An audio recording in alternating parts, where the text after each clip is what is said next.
हळद रुसली कुंकू हसले या मालिकेच्या पुढील काही येणाऱ्या भागांमध्ये आपल्याला खूप मोठा असा ट्विस्ट पाहायला मिळणार आहे आणि तो म्हणजे कृष्णाने सती सावित्रीप्रमाणे आता वाचवलेले आहेत दुष्यंतचे प्राण।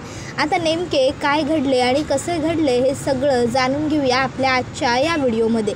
तर आता आपण पाहिलेलंच होतं की कृष्णा आणि दुष्यंत हे दोघंही जण आता कृष्णाच्या माहेरून जाऊन आलेले असतात। तर आता बाळजाबाई ज्या आहेत त्या दोघांबरोबर तिथेच दरवाजात बोलत राहिलेले असतात। इतक्यात आता तिथे एक काकू येतात आणि त्या कृष्णाला सांगतात, कृष्णे अगं माझ्या घरी आज हळदी कुकू आहे, तर हळदी कुकवाला येशील काय? त्यावर कृष्णा म्हणते, अहो काकू हळदी कुकाला नाही कोण म्हणणार आहे सवाशीन, येतो की म्या। त्याबरोबर आता कृष्णा ही लगेचच दुष्यंतला म्हणते, दुष्यंत सरकार मी येतो जाऊन। त्यावर दुष्यंत म्हणतो, अगं आता आपण बाहेरून आलो आहे, तू पाईपसुद्धा धुतलेले नाही आहेस। त्यावर कृष्णा म्हणते, अहो दुष्यंत सरकार असू द्या चालतंय तेवढं, आता एवढा त्यांच्या घरला हळदी कुंकू आहे त्या एवढ्या मानानं बोलवाय आल्या आहेत तर मग जायला तर हवंच ना। आणि तसं बी सवाशनीनं कधी कुकवाला नाही म्हणू नये, हा नियम आहे बघा, विधिलिखित आहे ते, मी आलो जाऊन। त्याबरोबर कृष्णा तिकडनं जाते तर बाळजाबाई दुष्यंतला म्हणतात, दुष्यंत म्या बी जरा आतमध्ये जातो, नाही म्हणजे हिशेबा कितेबाची थोडीफार कामं बाकी आहेत, जयकांनी वसुलीचे पैसे आणून तिजोरीत ठेवलेत, तर जरा त्याला विचारतो की किती वसुली करून आलाय म्हणून, काय जरा बघतो आम्ही, आलो। त्याबरोबर आता जयकांतसुद्धा बाळजाबाईंबरोबर तिकडनं आतमध्ये जातो। तर इकडे आता फक्त अढळराव आणि दुष्यंत तिकडे उरतात। अढळराव दुष्यंतला म्हणतात, चला तुम्ही आमच्यासारखे नाही, हे हळूहळू का होईना पण तुम्ही सिद्ध करून दावलं नाही, आता आम्हाला खात्री पटायला लागली आहे हळूहळू की तुम्ही आमच्यासारखे नाही म्हणून। तुम्हाला तुमच्या बायकोची किंमत आहे, तुम्ही तुमच्या बायकोची काळजी करता आणि तिला येळ बी देता, पटतंय आम्हाला। त्याबरोबर दुष्यंत म्हणतो, माझ्या अंगात माझ्या आईचं रक्त आहे, मी माझ्या आईसारखा आहे, मी बायकोचाच नाही तर सर्वांचाच विचार करतो, समजलं ना। आणि मग आता लगेचच तो तिकडनं निघून जात असतो। तर अढळराव म्हणतात, बसा बसा, तुम्हासनी बसायची गरज आहे, खुल्या हवेवर बसा तुम्ही, मॅच जातो। आणि मग अढळराव आतमध्ये जातात। त्यानंतर मग आता कृष्णा ही ज्या काकूंच्या घरी हळदी कुंकवाला गेलेली असते तिथे त्या काकू छान कृष्णाला हळदी कुंकू लावतात, कृष्णासुद्धा त्यांना हळदी कुंकू लावते, सर्व सवाशीण बायका एकीमेकीला हळदी कुंकू लावतात। आता कृष्णा वयाने कमी असल्यामुळे आणि नववधू असल्यामुळे आता सगळ्यांना नमस्कार करते, सगळे तिला आयुष्यमान भव अष्टपुत्र सौभाग्यवती भव असा आशीर्वादसुद्धा देतात। आता कृष्णा घरी येऊन बघते तर काय, दुष्यंत दरवाजात बसलाय आणि त्याच्या लॅपटॉपवरती एक मोठाच्या मोठा नाग बसला आणि तो आता दुष्यंतला दंश करून पळून जातो।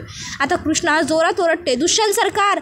त्याबरोबर आता घरातनं सगळेच लोक बाहेर येऊ लागतात। तर कृष्णा ही धावत दुष्यंतजवळ येते, पण तोपर्यंत दुष्यंतला जो नाग दंश करायला आलेला असतो तो मात्र तिकडनं निघून गेलेला असतो। आता कृष्णा आल्याबरोबर बाळजाबाईसुद्धा येते आणि बाळजा बघते की दुष्यंतच्या हाताला नाग चावलाय, मग तीसुद्धा जोरात ओरडते, दुष्यंत अरे दुष्यंत डोळे उघड र, दुष्यंत लेकरा डोळे उघड। तर आता कृष्णा कुठलाही मागचा पुढचा विचार न करता दुष्यंतचं विष उतरवायला सुरुवात करते स्वतःच्या तोंडाने। बाळजाबाई म्हणत असतात, अगं ए कृष्णे काय करायला लागल्यास, अजून काहीतरी होत्याचं नव्हतं करशील आणि माझ्या लेकराचा जीव धोक्यात आणशील, गपकी ग बाई, ए कृष्णे गपकी, तुझं तोंड नको लावू माझ्या लेकराला, थांब की जरा, ए जयकांत अरे डॉक्टरसनी बोलव की, डॉक्टर घेऊन ये लवकर। त्याबरोबर इकडे आता मैनावती म्हणायला लागते की बापरे एवढा मोठा नाग वाटतं तो चावून गेलाय, आता दुष्यंत कसं बरा होईल, जगल की नाही दुष्यंत आपला। त्यावर कृष्णा म्हणते, काकीसाहेब अहो काय बोलायलाय, आत्ता वाण घेऊन आलोय नवं मी कुकवाचं, काय नाही होणार माझ्या नवऱ्याला।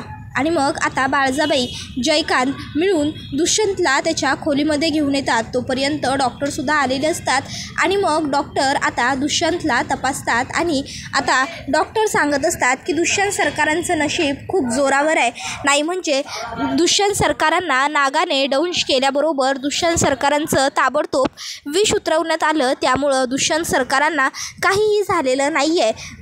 आता दुष्यंत सरकारांना मी एक इंजेक्शन देतो, त्यानंतर तर मग अर्ध्या पाऊण तासात ते शुद्धीवर येतील आणि त्यांना बरं वाटेल. काळजी करण्यासारखं काही नाही आहे. एवढं बोलून डॉक्टर निघून जातात. त्याबरोबर अढळराव हे कृष्णासमोर हात जोडतात आणि कृष्णाला ते म्हणायला लागतात, खरंच पोरी तुझे लई म्हणजे लई उपकार झाले बघ आमच्यावर. आज तुझ्यामुळं रांगडे पाटलांच्या लेकराचा जीव वाचला आहे. तुझे उपकार आमच्यावर कायम राहिले बघ. त्याबरोबर आता दुष्यंत हा हळूहळू शुद्धीवर येऊ लागलेला असतो आणि आता तो जसा शुद्धीवरती येतो तसा तो कृष्णाला हाक मारतो, कृष्णा. त्याबरोबर आता कृष्णासुद्धा दुष्यंतला आवाज देते, दुष्यंत सरकार हाय मी तुमच्याजवळ इथं. आणि मग आता कृष्णाला घेरी येते आणि घेरी आल्याबरोबर कृष्णा ही खाली कोसळते. आता कृष्णाने दुष्यंतचं विष उतरवलेलं असतं पण त्या विषाचे काहीसे अंश कृष्णाच्या तोंडात गेलेले असतात आणि त्यामुळे आता कृष्णा बेशुद्ध पडते. त्याबरोबर अढळराव म्हणतात की कृष्णे पोरी उठ ग, काय झालं पोरी उठ ग. कृष्णा आता उठतच नसते. मग अढळराव हे लगेचच म्हणायला लागतात, आपल्याला हिला ताबडतोब हॉस्पिटलात हलवली पाहिजे. जयकांत गाडी काढ, लवकरात लवकर आपण कृष्णेला घेऊन दवाखान्यात जायला हवं. आमच्या लेकराचा जीव ज्या पोरीनं वाचवला आहे तिला आम्ही काय बी होऊ द्यायचो नाही. ह्या घरची सून आहे तिला काय बी व्हायला नको. कृष्णे पोरी डोळे उघड. कृष्ण डोळे उघड पोरी.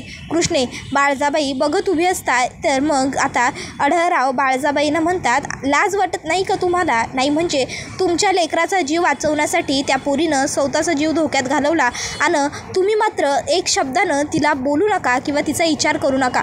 त्यावर बाळजाबाई ह्या लगेचच मैनावतीला म्हणायला लागतात, मैनावती जा तू सुद्धा यांच्याबरोबर दवाखान्यात जा. नाही, बाई माणसाला दवाखान्यात न्यायचं आहे म्हणलं की शेवटी सोबत बाई माणूस हे लागतंच. त्यामुळं तू सुद्धा यांच्याबरोबर ह्या कृष्णीला घेऊन दवाखान्यात जा आणि जयकांतला गाडी चालवायला घेऊन जा. दुष्यंतजवळ म्या घरला थांबतो. त्याबरोबर आता अढळराव म्हणत असतात, तुम्ही तुमच्या लेकराचीच काळजी करा. शेवटी म्हणतात ना, स्वतःचं लोकाचं त्याची किंमत कळणार नाही तुम्हासनी. ए बाळा उघड, डोळे उघड. पण कृष्णा काही डोळे उघडत नसते. अढळराव कृष्णाला ताबडतोब दवाखान्यामध्ये घेऊन येतात आणि आता जोरजोराने मोठमोठ्याने डॉक्टरांना हाका मारून बोलवतात आणि ताबडतोब आमच्या सुनेला तपासा असं सांगतात. त्याबरोबर इकडे आता अर्ध्या पाऊण तासानंतर दुष्यंत हा अगदी स्टेबलाइज झालेला असतो आणि मग आता दुष्यंत हा बाळजाबाईंना म्हणायला लागतो, आई कृष्णाला दवाखान्यात नेलेला आहे ना, मग मी सुद्धा कृष्णाजवळ दवाखान्यात जातो. मी इथे घरामध्ये थांबून काय करू? मला नाही थांबायला होत आहे घरात. कृष्णाला तिकडे दवाखान्यात नेलेलं असताना मी इकडे कसा काय थांबू शकतो? मी कृष्णाजवळ दवाखान्यात जातो. आणि मग आता दुष्यंत उठण्याचा प्रयत्न करू लागतो. त्याबरोबर बाळजाबाई दुष्यंतला म्हणतात, दुष्यंत अरे. त्यावर दुष्यंत म्हणतो, आई मला उठायला मदत कर, मला दवाखान्यात जायचंच आहे.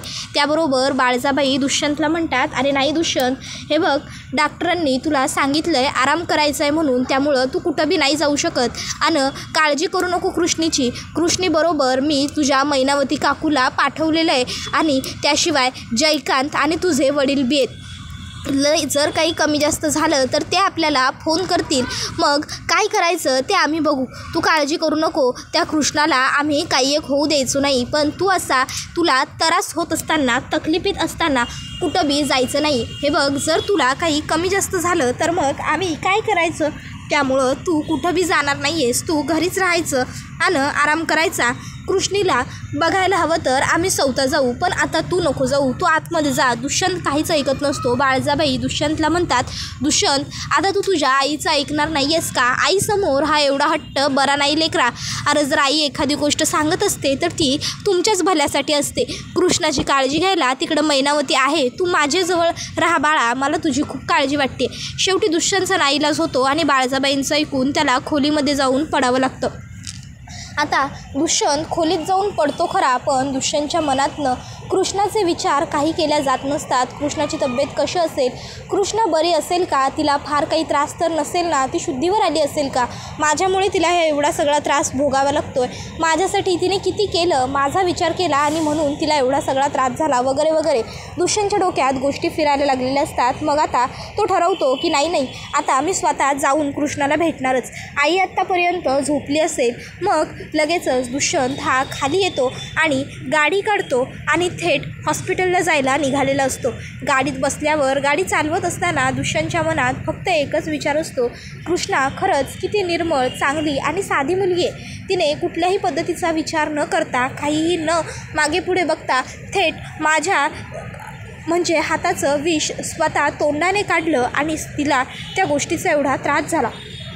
तर बाळजाबाईंना मात्र या गोष्टीची खबरच नसते की दुष्यंत हा हॉस्पिटलला गेला आहे. बाळजाबाईंच्या मनामध्ये हीच गोष्ट असते की दुष्यंत हा घरामध्ये आराम करतो आहे. बाळजाबाई आता देवी आईचे आभार मानत असतात की देवी आई, आमची पुण्याई तू आज कामाला आणलीस आणि आमच्या लेकराला बरं वाटलं. अशीच कायम आमच्या पाठी उभी राहा आणि आमच्या लेकराला कायम असंच तुझं सावट असू दे, कायम तो असाच चांगला राहू दे वगैरे आता त्या म्हणत असतात. तर इकडे दुष्यंतला रस्त्यामध्ये आठवत असतं की कृष्णाला प्रत्येक वेळी त्याने किती वाईट वागवलं आहे. कृष्णाला तो म्हणाला होता की मी तुला बायको म्हणून कधीच स्वीकारू शकत नाही, म्हणजे मला तुझ्याबरोबर संसार करायचा आहे, म्हणजे आपला संसार होईल पण सुखाचा होणार नाही. संसारासाठी जे गरजेचं असतं ते सगळं मी तुला देईन, पण प्रेम नाही मिळणार वगैरे वगैरे तो तिला म्हणाला होता.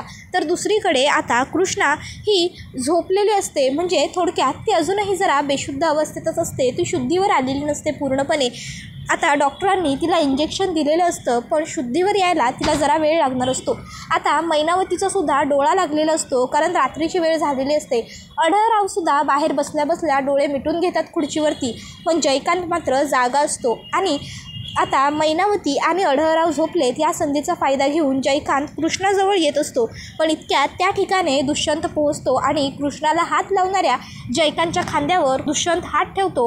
त्याबरोबर जयकांत घाबरतो. दुष्यंत जयकांतच्या हाताला धरतो आणि खेचत त्याला तिकडनं बाहेर घेऊन येतो आणि म्हणू लागतो की तुझं काय काम होतं आतमध्ये कशासाठी गेला होतास तू जयकांत?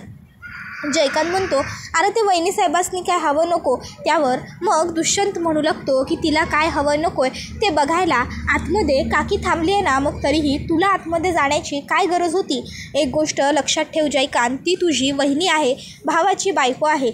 पुढच्या वेळी जर हे असं काही केलंस तर असं म्हणत दुष्यंत हा जयकांतला म्हणत असतो की पुन्हा असं वागू नकोस. तर जयकांत उलट दुष्यंतलाच उलट बोलायला लागतो. तो म्हणत असतो, अरे तुझ्याच बायकोची मी काळजी करायला गेलो तर तू मलाच कुठे बोलतोय? मग मात्र आता दुष्यंतचा तोल सरकतो आणि मग आता दुष्यंत हा जयकांतला मुस्काटतो आणि त्याला समजावून सांगतो की माझ्याबरोबर जास्त खोटं बोलत जाऊ नको, कारण मी तुझ्यापेक्षा वयाने मोठा आहे. तू माझ्याबरोबर जितकं खोटं बोलायला जाशील ना तितकं बरोबर मी तुझ्या मनातलं खरं ओळखतो, कळलं ना? तुझ्यासारखे मी रोज बघतो आणि आता चालता हो. मग त्याबरोबर आता रागारागात जयकांत तिकडनं निघून जाऊ लागतो आणि ज्याचं करावं भलं तो म्हणतो माझंच खरं, असं वाक्यसुद्धा तो म्हणतो. त्यानंतर मग आता इकडे दुष्यंत हा बेशुद्ध कृष्णाजवळ येतो आणि कृष्णाजवळ तो बसतो. कृष्णाच्या डोक्यावरून हात फिरवू लागतो आणि आता तो म्हणत असतो, कृष्णा अगं कशाला केलंस हे सगळं? माझ्यामुळे आज खरं तर तू ह्या हॉस्पिटलच्या खॉटवरती आहेस. मी तुला इतका त्रास दिला, तुला वाईट वागवलं. आईने तुला किल्ल्या सांभाळायला दिल्या होत्या आणि तुझ्याकडनं त्या किल्ल्या गहाळही झाल्या नव्हत्या, फक्त कुठेतरी चुकून ठेवल्या गेल्या होत्या. त्यावेळी मी तुला म्हणालो होतो की म्हणजे मला पश्चाताप होतो आहे तुझ्याबरोबर लग्न करण्याचा, पण नाही, आज खऱ्या अर्थाने मला गर्व वाटतो आहे की तू माझी बायको आहेस. तुला किती काळजी आहे गं कृष्णा माझी. आता कृष्णा ही हळूहळू शुद्धीवर येते आणि ती सुद्धा दुष्यंत सरकार अशाच हाका मारते. दुष्यंत कृष्णाचा हात हातात घेतो आणि मी इथे तुझ्या जवळच आहे कृष्णा असं म्हणतो. त्याबरोबर कृष्णा दुष्यंतला म्हणायला लागते, दुष्यंत सरकार अहो कशा पायी आला तुम्ही इथं? तुम्हासनी तर बरं वाटत नव्हतं नवं? अहो डॉक्टरांनी तुम्हासनी आराम करायला सांगितलं होता. काय गरज होती तुम्हासनी इथं यायची? माझ्याजवळ इथं काकीसाहेब होत्या आणि थोरलं सरकार बी होतं. मग तुम्ही घरला जावा आणि आराम करा. म्या बरी आहे आता, तुम्ही जावा दुष्यंत सरकार, तुम्हासनी बरं वाटतंय ना? असं सगळं कृष्णा दुष्यंतला विचारू लागते. दुष्यंतच्या डोळ्यात अश्रू दाटून येतात.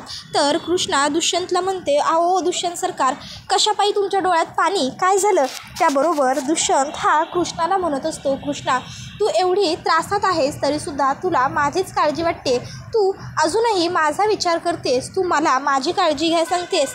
कशी ग तू इतकी चांगली? त्यावर कृष्णा म्हणत असते, दुष्यंत सरकार तुम्ही विसरला असाल तर तुम्हासनी सांगतो, मगाशी मी सगुणा मावशीच्या घरला हळदी कुंकवाचं वाण आणायला गेलो होतो.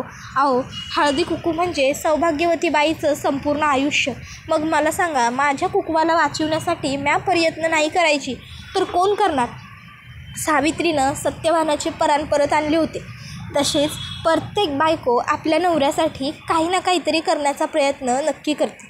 म्या बी बायको म्हणून माझ्या कर्तव्यात पूर्ण पडलो. हां, आता तुम्ही मला बायको नाही मानलं अजून पूर्णपणे, हे तुमचं मत राहिलं, पण म्या तर तुम्हासनी माझा नवरा म्हणून कवाच स्वीकारले. ज्या दिवशी तुमच्या गळ्यात हार घातला आणि तुम्ही माझ्या गळ्यात मंगळसूत्र घातलं, त्याच दिवसापासून 7 जन्मासाठी मी तुमची होऊन गेलो. इतक्यात तिथे सिस्टर येते. सिस्टर कृष्णाला म्हणते, कृष्णा आता कसं वाटतंय तुला? त्यावर कृष्णा म्हणते, बरं वाटायला लागले. त्यावर ती कृष्णाला विचारते, तुला गरगरते का थोडंफार? त्यावर कृष्णा म्हणते, वय जरा गरगरायले. त्यावर सिस्टर सांगते, तू काही खाल्लं नाहीस ना म्हणून तू एक काम कर, काहीतरी खाऊन घे. हे फ्रूट्स आहे तिथे, ते खाऊन घे आणि त्याबरोबर मी तुला नंतर 2 गोळ्यासुद्धा ठेवते इथे, त्या गोळ्यासुद्धा खा. आता कृष्णाच्या एका हाताला आयवी लावलेला असतो आणि तिच्या एका हाताला एक मशीन लावलेलं असतं. त्यामुळे कृष्णाला तर तिच्या हाताने खाता येणार नसतं. सिस्टर म्हणते, कृष्णा अगं तुझ्या हाताना तर आयवी आहे, हा हात हलवायचा नाही आहे आणि दुसऱ्या हाताचं मशीनसुद्धा काढायचं नाही आहे, मग तुला खायला कसं जमेल? मी तुझ्या काकींना उठवू का? त्यावर दुष्यंत म्हणतो, नाही नको सिस्टर, तुम्ही जा, मी बघतो. मग आता सिस्टर तिकडनं गेल्यावर दुष्यंत हा कृष्णाला स्वतःच्या हाताने ती फळं भरवायला लागतो. कृष्णा म्हणते, अहो दुष्यंत सरकार. दुष्यंत म्हणतो, बायको म्हणून जर तू तुझं कर्तव्य पार पाडू शकतेस तर मग नवरा म्हणून मी सुद्धा माझी जबाबदारी पूर्ण केली पाहिजे ना कृष्णा. तू माझ्यासाठी स्वतःच्या जीवाचाही विचार न करता स्वतःचा जीव पणाला लावून माझा जीव वाचवलास, मग तुला त्रास होत असताना मी कसं काय शांत बसू शकतो? खा. आणि मग तो कृष्णाला स्वतःच्या हाताने भरवत असतो आणि म्हणत असतो, Krishna I am really very sorry. मी जेव्हा जेव्हा तुझ्याबरोबर वाईट वागलो आहे त्या प्रत्येक क्षणासाठी मनापासून खूप खूप सॉरी. आज खरंच मला सर्व गोष्टींचा पश्चाताप होतो. खरंच मी तुला म्हटलं होतं की तू माझी बायको बनू शकत नाही, पण खरं म्हणायचं झालं ना तर मीच तुझ्या नवऱ्या होण्याच्या लायक नाही आहे. तू खरोखर खूप खूप चांगली मुलगी आहेस आणि मी मात्र तुझ्याबरोबर हे वाईट वागलो. त्याबरोबर मग कृष्णा आता म्हणायला लागते, दुष्यंत सरकार अहो काय बोलायला हे सगळं? त्यावर दुष्यंत म्हणतो, कृष्णा प्लीज मला बोलू दे, कारण मी जे बोलतो आहे ते बरोबर आहे. खरंच सांगतो, अगं तू खूप चांगली, निरागस, निर्मळ मनाची मुलगी आहेस आणि मी मात्र प्रत्येक वेळी तुझ्याबरोबर वाईट वागलो, तुला वाईट बोललो. खरंच प्रत्येक गोष्टीसाठी मनापासून खूप खूप खूप सॉरी. मला असं झालं आहे की तू कधी एकदा पुन्हा घरी येतेस. तुझ्या बडबडीची, तुझ्या सततच्या आजूबाजूला असण्याची, मोठमोठ्याने बोलण्याची इतकी सवय झाली आहे ना की घरी आणि आपल्या खोलीत मला एकट्याला नाही राहवणार. त्यावर कृष्णा म्हणू लागते, दुष्यंत सरकार अहो तुम्ही माझी एवढी काळजी घ्यायला आहे म्हणल्यावर मला थोडीच फार काळ इथं राहावं लागणार आहे. मी लवकरच बरी होऊन घरला येतो बघा. मग दुष्यंत तिला फळं भरवतो आणि गोळ्यासुद्धा देतो आणि म्हणतो, आता तू जरा आराम कर, तुला झोपण्याची गरज आहे. गोळ्या खाल्ल्यास ना आता. त्याबरोबर हा व्हिडिओ इथेच संपतो. व्हिडिओ आवडला असेल तर व्हिडिओला लाईक करा, चॅनलवर नवीन असाल तर चॅनलला सबस्क्राईब करा आणि बेल आयकॉन आठवणीने प्रेस करा, जेणेकरून तुम्हाला पुढच्या प्रत्येक व्हिडिओचं नोटिफिकेशन मिळत जाईल आणि सर्व व्हिडिओंचा आनंद हा अगदी उत्तम पद्धतीने घेता येईल. चला तर मग आजच्या पुरतं इथेच थांबूया. पुढचा व्हिडिओ येईपर्यंत या व्हिडिओचा छान पद्धतीने आनंद घेत राहा. टाटा, बाय बाय, धन्यवाद, take care all of you. पुढचा व्हिडिओ येईपर्यंत तुम्हाला ही सिरियल कशी वाटते ते कमेंटमध्ये नक्की सांगा.